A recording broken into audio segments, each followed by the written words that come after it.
All we needed was a snake. It's Comics and Shots, a completely improvised semi-comedic music by Howard Stern's Mick the Nerd, aka YouTube and TikTok's Mick the Man, aka Mick the Maverick, aka... Wow!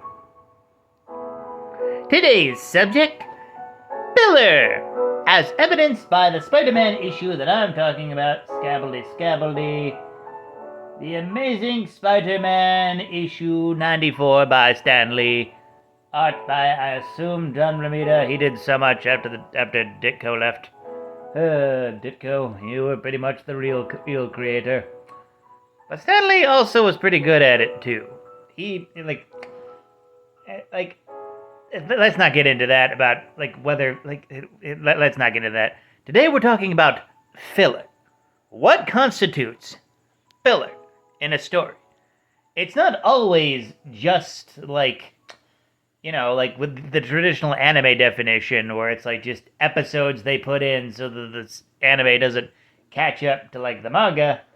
Sometimes it's just a story that is like right after a main one, but right before a main one too, and it's utterly unnecessary.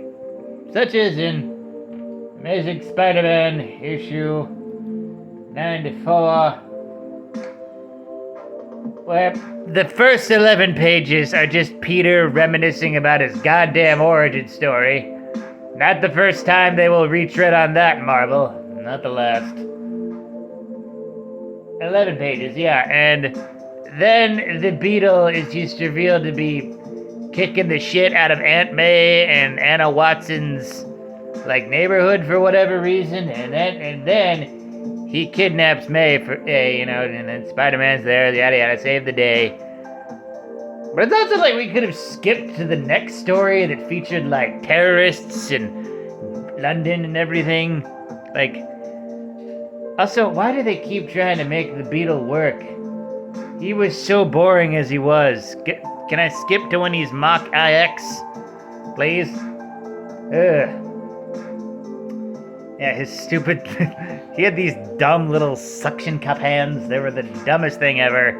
The design was clearly meant to be, fodder for, a toy line, but... Ugh.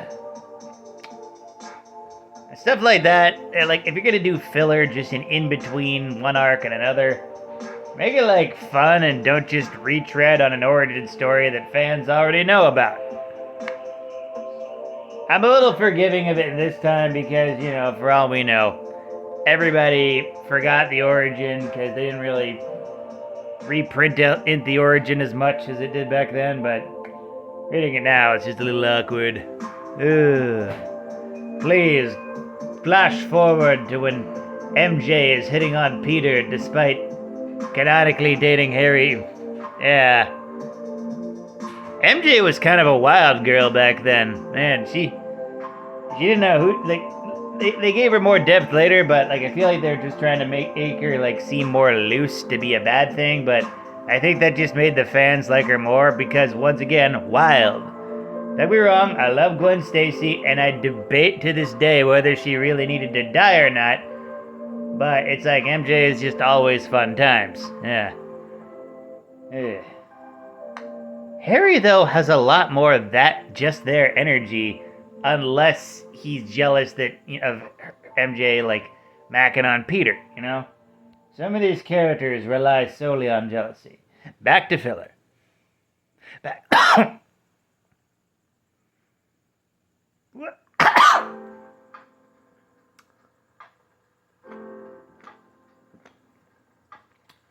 Back to filler. If you're gonna do a Beetle issue, make it small, make it fun, and just don't pad it with pointless origin stuff. It was okay back then, but if you do it nowadays, I'm gonna take you down to Pumpkin Hill. The ghost tried to approach me. He got buried. Yeah. Just think about that.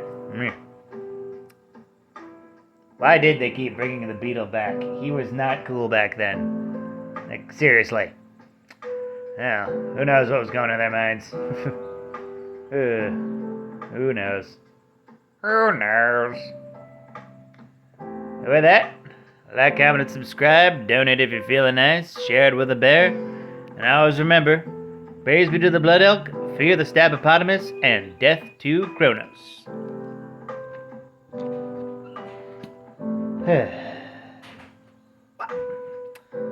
We couldn't find the pipe, Gerald.